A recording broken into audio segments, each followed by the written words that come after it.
Welcome, everyone, to Creating a Family. Talk about foster, adoptive, and kinship care. I'm Dawn Davenport. I am the host of this show, as well as the director of creatingafamily.org. I should also add that I am the host of a new-ish podcast that we are doing called Weekend Wisdom, where we answer your questions. So send us your questions to info@creatingafamily.org. Today, we're going to be talking about navigating the important conversations with your adopted teen or young adult. We'll be talking with Katie Naftzger. She is a LCSW. She is an adult adoptee, and she's the author of a terrific book, Parenting in the Eye of the Storm, The Adoptive Parent's Guide to Navigating the Teen Years. She also has a course for adoptive parents, and that is The 4 Paths to Securing the Relationship with Your Adopted Teen or Young Adult. Welcome, Katie, to Creating a Family. Thank you so much, Dawn. All right, you talk about 20 conversations surrounding adoption, race, and identity that parents should have with their adopted tween, teen, or young adult. Well, we're not going to be able to cover all 20, but we can hit some of the big ones. So let's start with adoption itself. What are, let's say, 2 conversations that you think that adoptive parents should have with their youth or their young adult? We'll talk about whether the parents always have to be the ones initiating it. But yeah, let's talk about those 2 conversations and how you view the word conversations. Yeah, so I think when we're heading into any conversation, one of the first goals is for us to be attuned to our child, young adult, teen, child of any age. And there are 3 questions that I keep in mind when I'm in the midst of any of those conversations, whether it's about adoption, race, adolescence, etc. And those 3 questions are, what are they trying to tell me? What do they need from me? And how can I respond to those needs? And those 3 questions really help to keep me grounded to that particular person, that particular moment, and to keep me sort of engaged. The other thing I try to keep in mind as I'm going into these conversations as a practitioner, as an adoptee, as a parent, is that we all have blind spots. That's so true. Yes. We all have things that we are struggling with and things that we don't necessarily really realize at the time that we're struggling with. And those things can sort of get in the way of really connecting in those conversations. Mm-hmm. For example, when I was working in residential, I was working at a residential treatment facility for adolescent girls. And a girl came and, we were talking and chatting and stuff. And she said, "Katie, you don't really like me anymore." And I said, "What? No, I do." And she said, "No, you don't." And I said, What do you mean?" And I was completely mystified. And I sort of didn't really believe her in the moment. And then as we continued to talk, I did realize that, of course, I still liked her, but I think that I was pulling back a little bit in that connection because she was going through certain things that I think I might have been trying to distance myself from. Mm-hmm. She was going through some drug stuff. She was going through some substance stuff. And she was doing some things that I think were difficult for me as a person to deal with. And also kind of personal in that a friend had been dealing with similar things. So I had been pulling back from her and not even realizing it. And she was the one who realized it, not me. And I think that that's really a helpful reminder for me and for us as parents and practitioners and adults in their lives, is that we can think that we're doing everything right, and we can feel like, no, we're fine. We're doing it. It's fine. And so when our child comes to us and says, "You're not listening," or "You're not this," or "I keep telling you the same thing," blah, blah. And we sort of don't really necessarily give it a lot of credibility. We might think, oh, they're just, being whatever, resistant or something. Dramatic. Yes, dramatic. And in fact, sometimes it is about us, and sometimes there is something to what they're saying. So I do try to make it a practice to try to listen when I get feedback, even if it doesn't feel like it aligns with how I'm seeing myself. And I think that can so often happen in the adoptive parent-adoptee relationship because it's sort of an emotionally charged relationship in a lot of ways. The reason that the idea of conversations speak to me is that I think sometimes as parents, we are afraid of certain topics. Either we're afraid because we don't know what we're supposed to say. We don't know what is the right thing to say. Sometimes we also don't want to really know that they're thinking or are dealing it's hard for us. And because it's hard for us, or it threatens us on some way, and I think this particularly can be with some of the adoption conversations and race conversations. And even if we would not really acknowledge that we're avoiding it, we are. I mean, I don't want to ever think that I am afraid of a topic, but I think sometimes it's easy. It's easy to think, oh, it doesn't really seem to be an issue. So I would know if it's an issue, or they'll bring it up. That's the big one we hear. I'm waiting for them to bring it up. You may be waiting a long time. Yeah. Yeah, I think empathy is painful in general. Yeah, it is. And it also means being vulnerable ourselves, because they may challenge our narrative, specifically with adoption and race. There are others as well, but they may challenge our narrative of you're better off with us. I doubt many parents would say we rescued you, but the implication could well be there. Well, they certainly needed intervention. And so the narrative does lend itself to a rescue. That is sort of part of the narrative, even though the parent wasn't necessarily the one to do it. The rescuing is part of the story, which is complicated. It is complicated, yeah. I think that one of the challenging components of the adoption narrative for adoptive parents is that when we think about the status quo narrative that we've been telling for many, many years, since the beginning of time, the story doesn't totally include the adoptee so much. The story is really about the birth parent. It's about what the birth parent couldn't do. It's about the birth parent not keeping the child, about whatever other things went wrong. And then it really kind of jumps to the adoptive parent story. Yeah. We wanted a child, or Right. we wanted to expand our family, or whatever that is. It's about our desire to bring you into our home. Yes, that's the story. Your birth mom couldn't take care of you. She gave you up, and now we have you. Mm-hmm. What we sort of come to realize over the years, and over the years of my being a therapist to many, many, many adoptees, and many young adult adoptees specifically, who have had time and many years to reflect on their childhood and to sort of continue to grapple with these issues as young adults, is that they don't really have their own narrative. And that poses a lot of problems, because the only thing they really have left is that something went wrong and that there are very few answers, or maybe no answers, to what exactly even happened, and very few or no facts to correlate with what exactly happened. So it's a pretty unsettling feeling to have their first story be a story like that something went wrong and they don't know what happened. Sometimes the story they have been told, your parents were struggling with substance abuse, or your parents weren't able to care for you, is not the whole story. And as our teens and young adults, particularly if they have contact with their birth family, they will be hearing a different shading, or sometimes a completely different story, but very often a different shading of that story, because it's from the perspective of their first family, which complicates the narrative even more.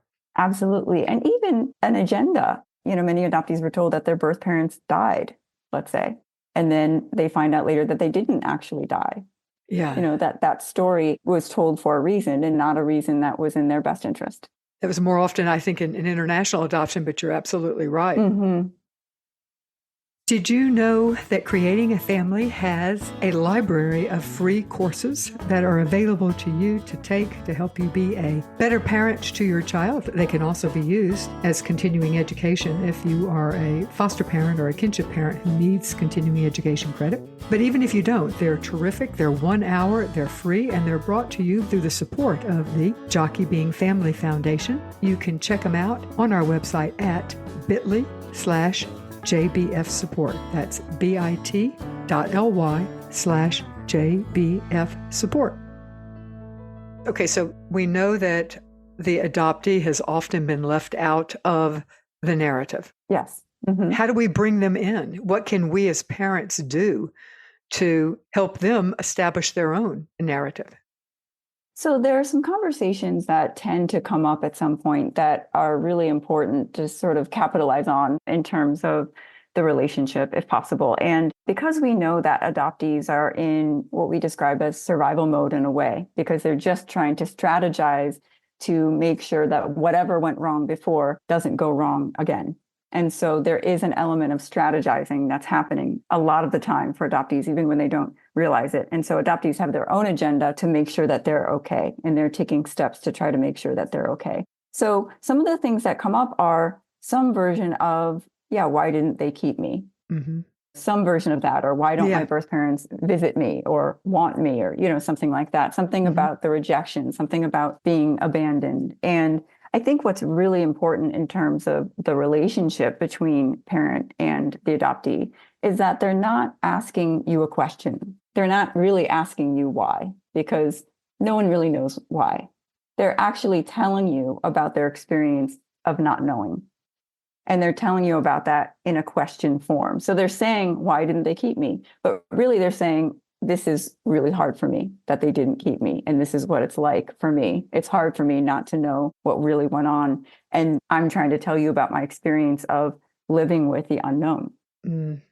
And so, we can easily fall into that trap of answering the question, kind of like, well, they really had a lot of trouble with this, or they were this, or, that we kind of answer for the birth parent when really, again, we're accidentally leaving out the adoptee in the conversation, because the adoptee is not talking about the birth parent. They might be referring to the birth parent, but really they're talking about themselves. They're talking about their experience. And we're doing that as parents because we're trying to protect them. It wasn't you. It wasn't about you.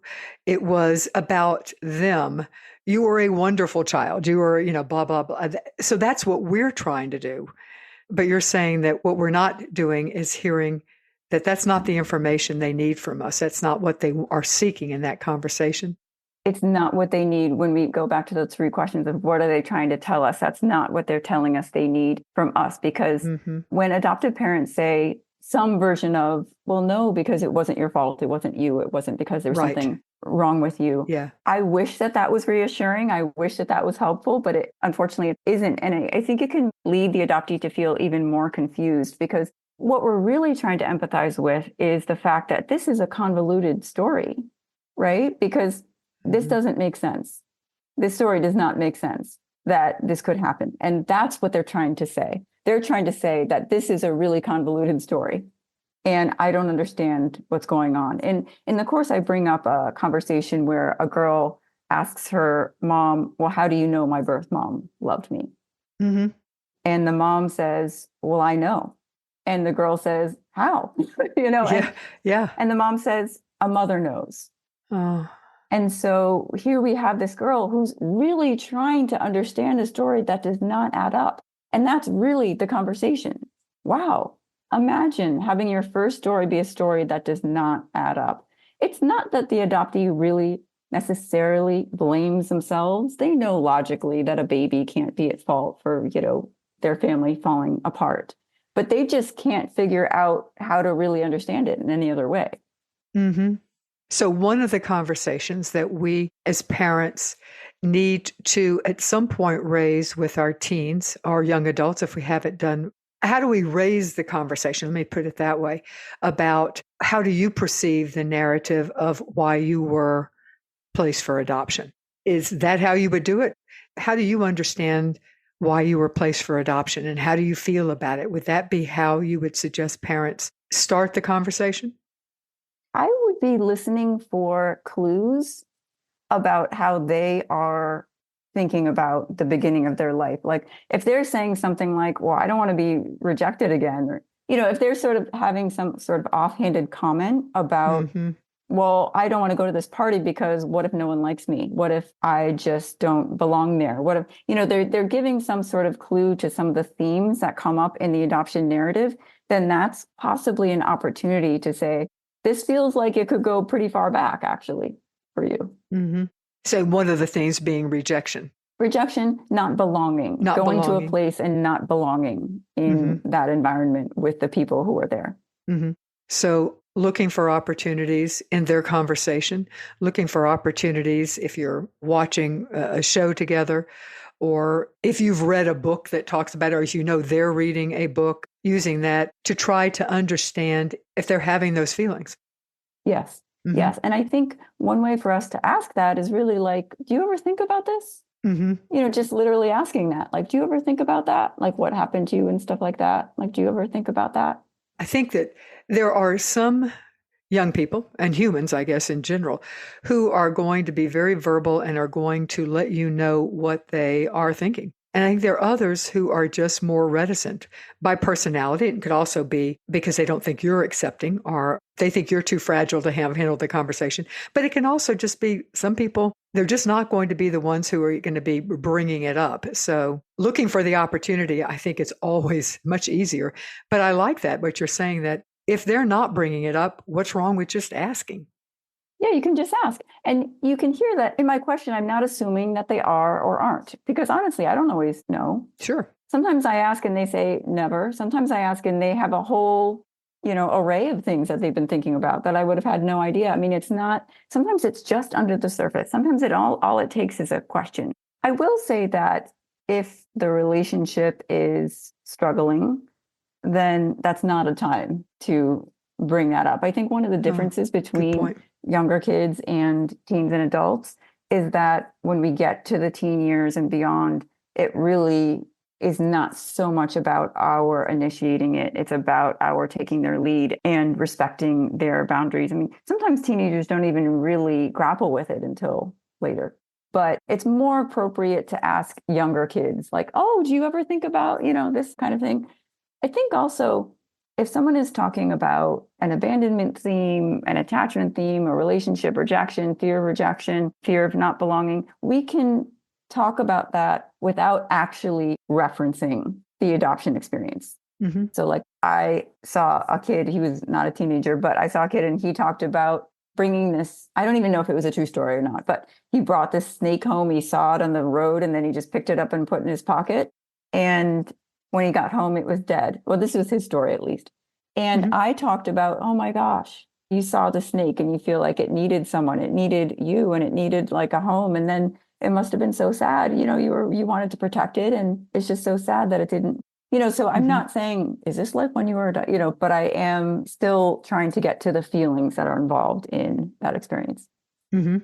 Are there other conversations that are specific to adoption that we should be looking for, either opportunities to connect over with our young adult, our teen, or to initiate if we feel like it's important that we do that? Are there other conversations about adoption specific?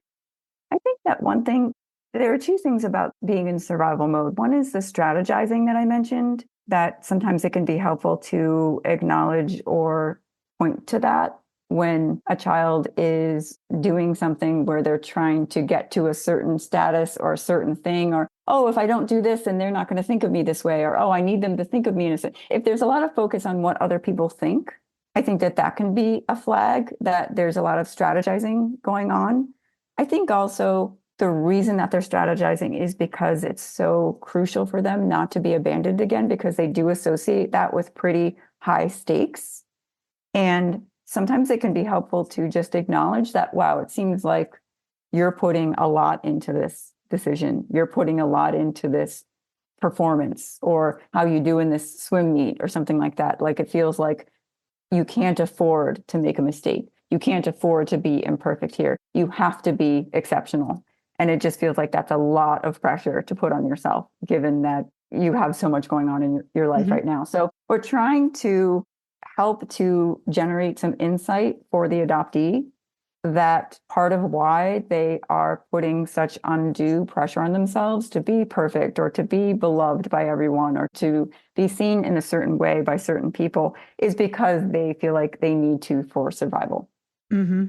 And another of the adoption themes is perfection, or can be. This is not saying that adoptees are not a monolith. They're a very diverse group of people. But research has indicated that perfectionism is a tendency that many adoptees have. What does the research show? Why do adoptees feel the need to be perfect? Well, I mean, I think that if we think about this theme of luck, that adoptees were lucky to have made it, they were lucky to have survived, that there is some survivor's guilt in knowing that maybe other people in similar positions were not so lucky, maybe other people, that it's sort of a scary time. And so to be on the receiving end of luck, to feel like luck was what helped them to be able to have this opportunity, to be able to have this second family, is pretty unsettling. It's pretty precarious. I mean, luck It's is very precarious. Yeah, I mean, luck is just, a flip of the coin. Luck is absolutely precarious. And so you see adoptees really trying to stack the odds Interesting. in their favor, Uh-huh. right? So that they're not dependent on luck anymore, because that, as you said, it's emotionally precarious for them. It's very, very stressful to feel like, wow, I could have just as easily not been here as be here. And that's uncomfortable, to put it mildly. Mhm. Yeah. Yeah, to put it mildly, unsettling. Yeah. Let me pause here for a moment to ask a favor of you. If you want to support this podcast and the nonprofit Creating a Family, do us a favor and tell your friends about this podcast. Most people hear about podcasts through their friends, family, other podcast fanatics. So do us a favor and spread the word about the Creating a Family podcast. We really would appreciate it. All right, let's move to conversations about mental health. What is a conversation that we should be having about mental health with our adopted teen or young adult?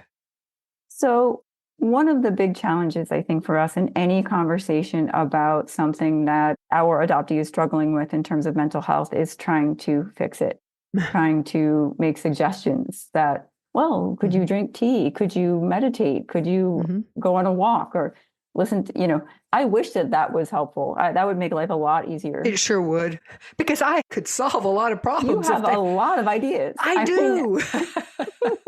Good ideas. Good too. Yes. Thank you. Really good ideas.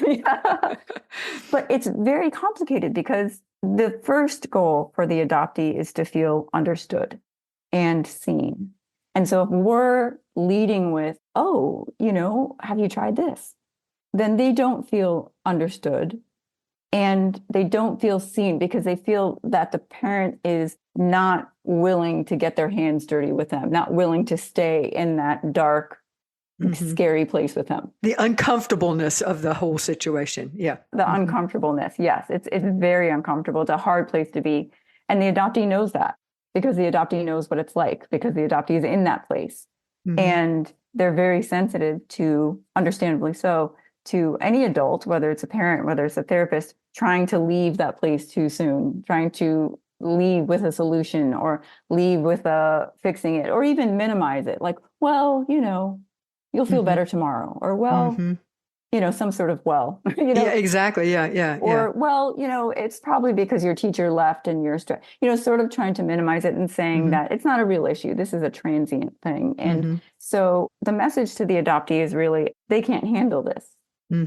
So as counterintuitive as it might seem, our goal is really to try to stay in it with them without trying to solve it. Really, our goal is for them to solve it. Really, our goal is for them to then say the next day, oh, yeah, I went on a walk and that really helped. Without us saying, you should try going on a walk. That could really be. Fresh air is really good for your brain. Fresh air is really good for you. There's been research. There's a lot of research, kind of thing. We want them to be able to take the lead, ideally.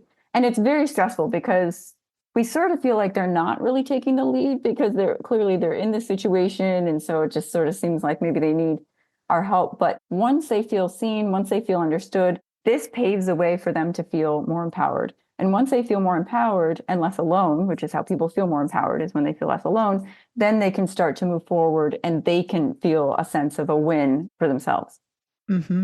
So that's our focus when we're thinking of mental health. And one thing that I did not think of this, somebody else a long time ago told me, is to ask. And I honestly have asked the question of, do you want me to help solve the problem or do you want me to listen and just be with you? And I honestly think that the reason you're asking that question is to remind you, the parent, that you probably just need to listen. But if you ask the question, and I will say that in my life, I've never heard once, I need you to help me solve the problem. I'm sure I have. I don't remember it. But generally speaking, even when they should have me help them solve the problem, that's not their perception, which is how it should be. Not with younger children, perhaps, but certainly with my teens. Yes, it's as much a cue for us. Exactly. To try to stop this train from, kind of like continuing. Like, let me stop myself and like check in to see where I'm going. Yeah, because if we're being honest, once we've been told to listen, it's kind of hard to shift into our problem-solving mode. Yes, the whole listening thing is also a bit challenging too, because listen sounds like a passive thing. It does. When actually trying to understand them. I mean, we don't want to sound like we're interviewing them, but trying to understand them is actually a pretty all-encompassing experience because they often are hard to understand. It is. Go back to the 3 questions you ask yourself for every conversation. That seems like a good place to remind us of those 3. Yeah, like what are they trying to tell me here? What are they trying to tell me? Because sometimes it's very different. We think it's something very different than it actually is. Mm-hmm. We might feel manipulated. We might feel like they're trying to control us when really they're telling us that they feel out of control, for example. So if we react with our feeling controlled, then we miss that opportunity to help them gain some insight into their own experience of feeling out of control and what that's been like for them. So that's our first question. What are they trying to tell us? The second question we need to ask ourselves before a conversation with our tween or teen is, what do they need from me? That goes to, do they need me to solve their problem, or do they need me to sit here and be with them right now? Yeah. Yeah. I remember there's a situation where a father sat with his daughter in high school for 4 hours while she cried for 4 hours. And that was one of the most connected moments that they had in their relationship was when the dad was willing to just sit there for 4 hours while the daughter cried. I mean, that's a very memorable moment. Oh, absolutely. That has really stayed with me because, we start to feel helpless. Oh, yes. And that's an uncomfortable position for us. Yes, because then we feel guilty. Well, we love them. We want them not to be in pain.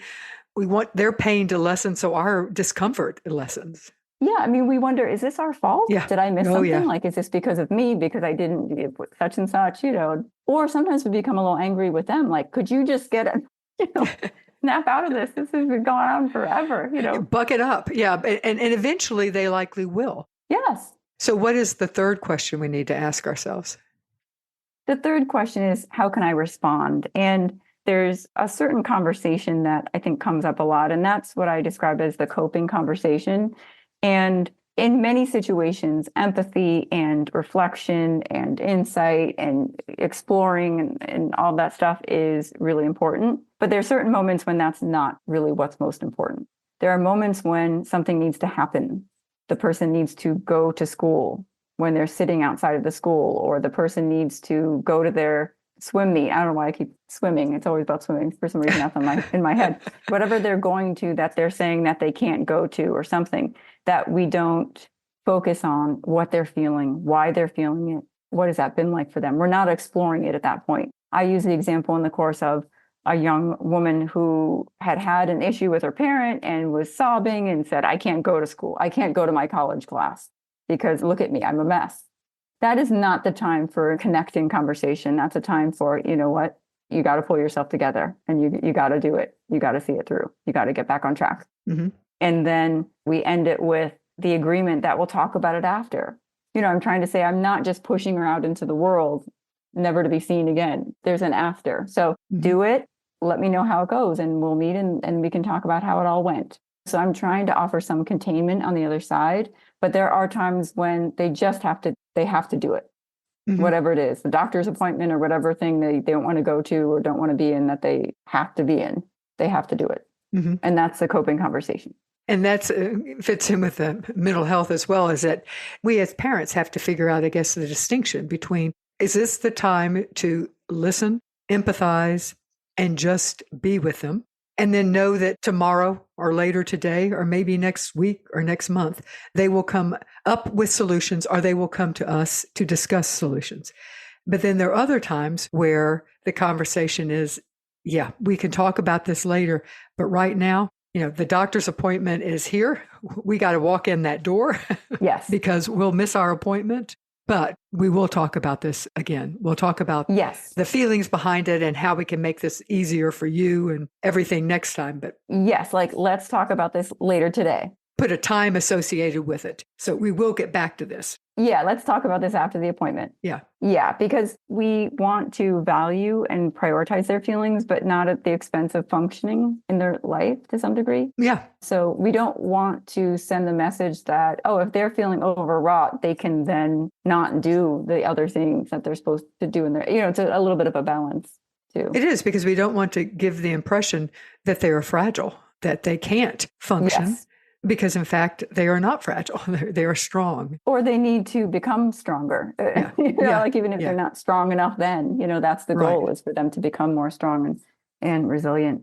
Okay. I think the other conversation in terms of mental health has to do with anxiety, which overlaps again with the survival mode and kind of the terror that's associated with not wanting to be abandoned and safety and stuff like that. And I think, anxiety is such a common problem, I guess, in the work that I'm doing with so many adoptees. And whether it's fear of leaving their current job because they're worried that they won't get a better job, or they worry that they don't know what they want to do, or ending a relationship that is clearly not a healthy relationship, Mm-hmm. that there's a lot of anxiety. And the thing that I try to eventually get to is courage, that we're trying to generate some courage, and that it takes a lot of courage to do things even when you're scared or terrified Mm-hmm. or afraid. Mm-hmm. Yeah, I'm going to paraphrase and won't get it right, but bravery is not lack of fear. It's doing whatever it is, even when you are afraid. That's bravery. Yeah, and that's what they're doing a lot. There's a lot of courage in what they're doing a Mm-hmm. lot of the time. And that's part of the validating that we're doing. Like, yeah, it took a lot for you to go to that soccer practice, or to break up with that person, or yeah, it took a lot of courage to do that. Mm-hmm. Absolutely.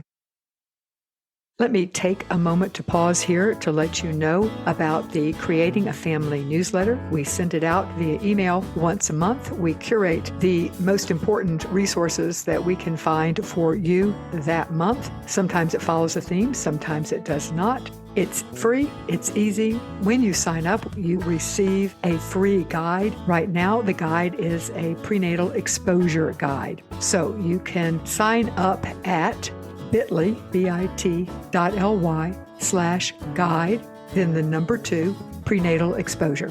So bit.ly/guide to prenatal exposure. Or quite frankly, you can just type in creatingafamily.org/newsletter. Well, let's move to conversations about race. And I think specifically if the young person that we are raising or have raised is of a different race than we are. And I thought I would start this conversation. I recently interviewed Nicole Chung about her latest book, A Living Remedy. I loved the book and I love her writing. I wanted to read a passage, which I thought was a wonderful introduction, leading off into conversations that we as parents could have with our children. I should pause here for a moment and say that Nicole was raised by a white family, but she is Korean. Throughout my childhood, I often struggled to understand myself as Korean, in part because my white family, encouraged by experts, did not see my race or theirs as relevant within our household or outside of it. I cannot recall a single conversation we had about anti-Asian prejudice specifically, nor the model minority myth, or the perpetual foreigner syndrome, or the exotification and fetishization of Asian women, or the legacy of America's imperialist wars that were partially responsible for my birth families and my presence here. The closest we came to talking about race when I was a child was my parents' assertion that they would have adopted me whether I was black, white, or purple with polka dots. So let's use that as an intro to talk about conversations that we as parents should have with our youth, our young adults, about race. I think that for adoptees, especially adoptees who are transracially adopted, whose parents are either white or just a different race from them, knowing the stereotypes, being informed about the stereotypes can be very, very helpful because, again, sometimes these perceptions happen without words. It's not always because someone is calling you a name or something like that. Sometimes it's just a perception and you can sense that something is going on, but you can't put your finger on it. Mm-hmm. And it is helpful to have a sense of the stereotypes that are out there. So that's a really interesting conversation for parents and kids of any age to have. I think one of the common things that come up is when there's something that's happened, some sort of racial incident has happened, and the child comes home and says, this thing happened to me and I'm really upset. And that's a real opportunity and also a kind of a challenging moment, I think, for many of the reasons we've maybe alluded to already, because I think that sometimes parents can again, sort of move into the, well, what do you want to do about that? Do you want to talk to the person? Do you want to talk to the school? What do you want to say about doing, and not as much about some of the common reactions and experiences that transracial adoptees can have in those moments. And those are the fight, flight, freeze reaction that can happen. I think there's also that shock that even though we know racism exists, one is never really truly prepared for it, because you just never know when it's going to happen. And sometimes one feels blindsided generally every time it happens.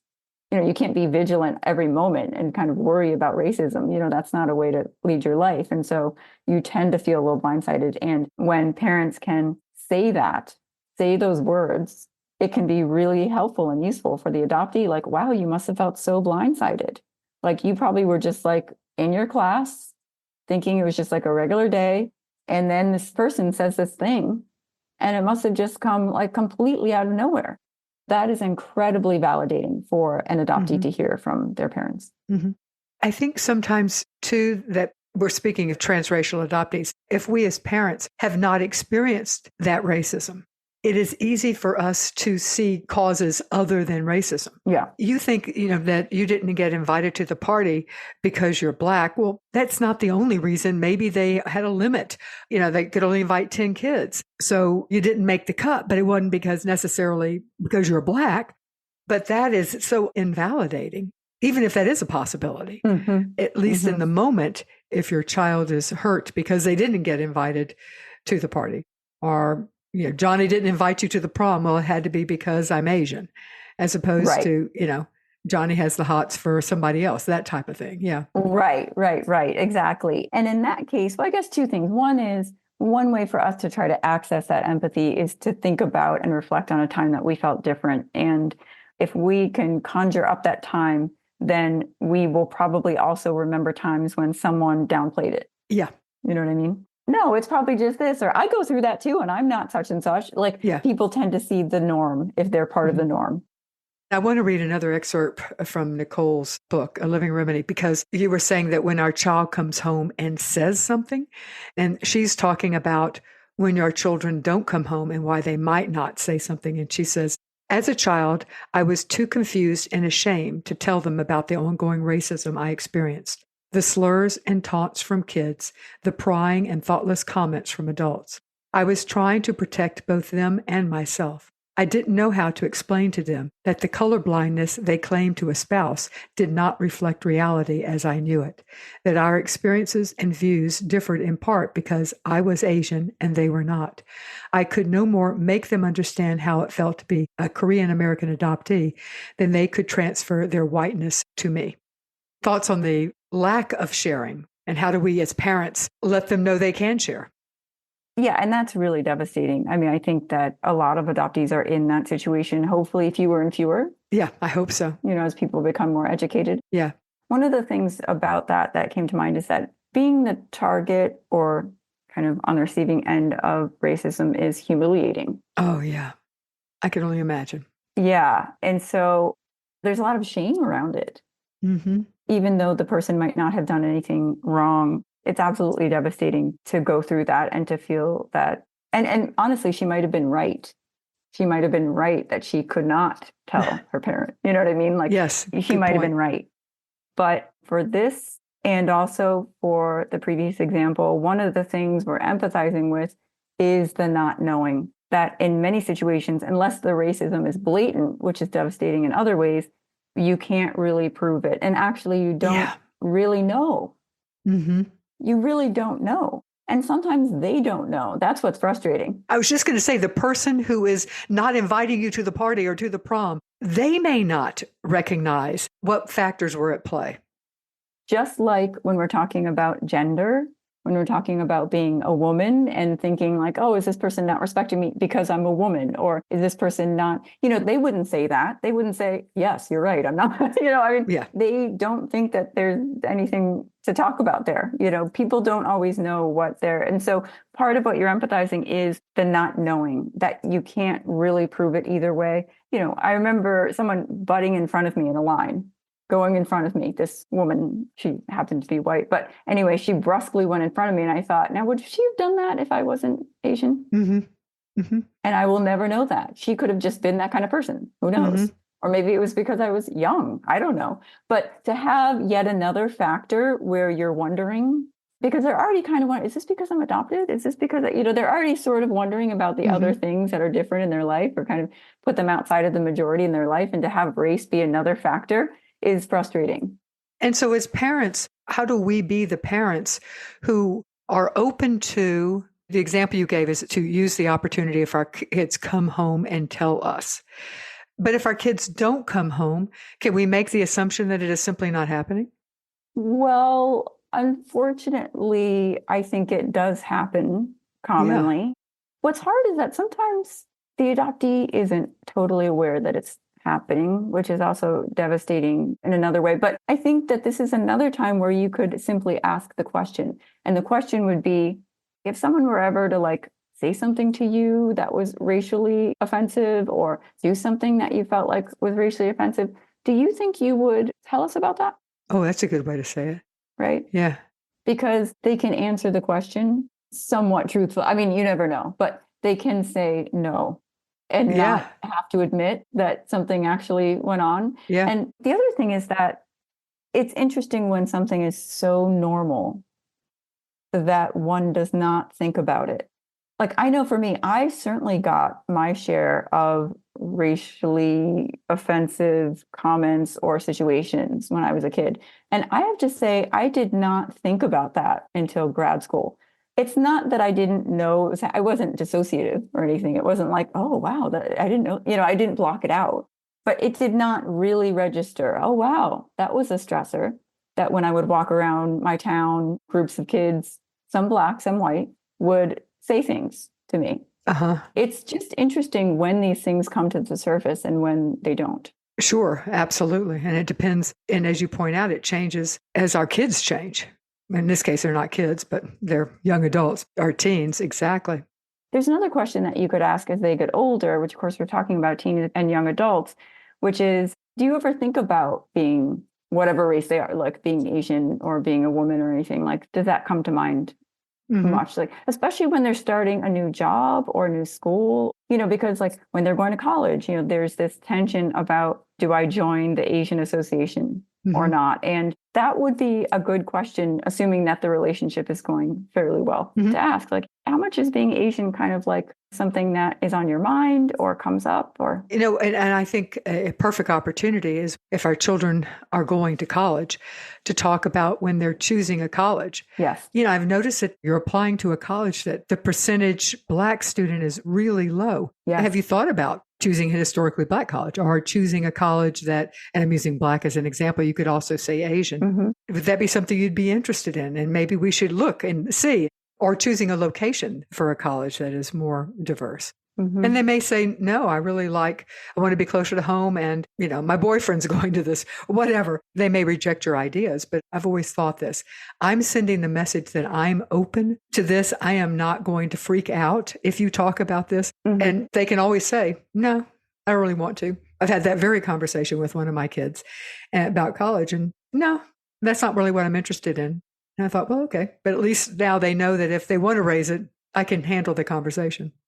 Yeah, no, absolutely. And I think it's just, yeah, it's helpful for them to know that you are available to them with these topics, especially given the whole transracial piece where you're white and they're not or whatever. And so that sort of compensates for that difference or being part of the majority or the privilege. One way to kind of make it less abstract is to talk about their high school. If they went to a high school that was really diverse, what that was like for them.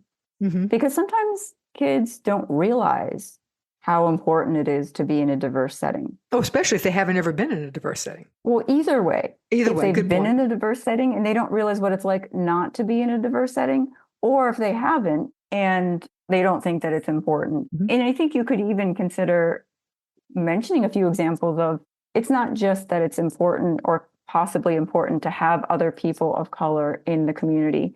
It's also what the community is like without them, Mm-hmm. too. That it's Good just point. things can be more insidious, things can be more unspoken. Mm-hmm. It's not as strong of a community in terms of numbers. I mean, I've definitely had a number of clients who have come to me after they've either been in college or graduated from college, and they said going into college, no, it's fine. I'm just looking for this major or this blah, blah, or this fraternity or whatever. And then they get in and it's like, oh, this is a problem because now they're getting teased in a joking way about their race and stuff, and they don't have anyone else around. It's a fairly disempowering experience. Sure. So I think I probably would encourage people to just visit with that in mind and thinking like, yeah, you have options. I mean, that's the beauty of college, is that you have options. Yes. Well, thank you, Katie Nafzger, for talking with us today about these important conversations. If people are interested in the course, where would they go and how would they get it? They could go to my website, adoptiontherapyma.net. Okay, excellent. Thank you so much for your time today. Thank you. Shout out to our partners who support the show, and the show is brought to you through their support. So I want to shout out to Children's Connection. They are an adoption agency providing services for domestic infant adoption, placing babies throughout the U.S. They also do home studies and post-adoption support for families in Texas. Children's Connection has been with us for a very long time, and we really appreciate their support.